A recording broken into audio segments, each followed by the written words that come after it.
आपल्याला प्रश्न विचारलाय 40 आठवड्यानंतर सुद्धा आपल्याला प्रेग्नन्सी अजून पुढे कंटिन्यू करता येते का? का त्याच्यात काही रिस्क आहे?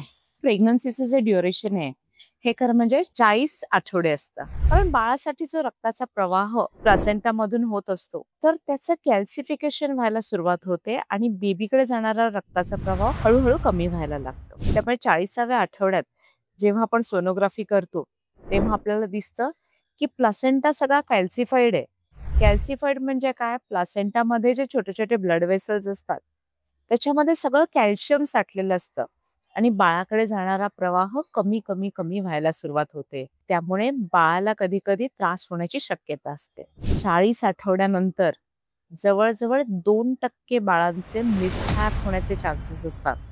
कारण त्यांच्याकडे जाणारा रक्ताचा प्रवाह अचानक बंद होऊन जातो आणि त्यांचे ठोके आतल्यात बंद होऊ शकतात. त्यामुळे 40 आठवड्यापर्यंत प्रेग्नन्सी आपल्याला जर कंटिन्यू करायची असेल किंवा त्याच्यानंतर सुद्धा 41-42व्या आठवड्यापर्यंत करायची असेल तर रेग्युलर फॉलोअप फार गरजेचा असतो.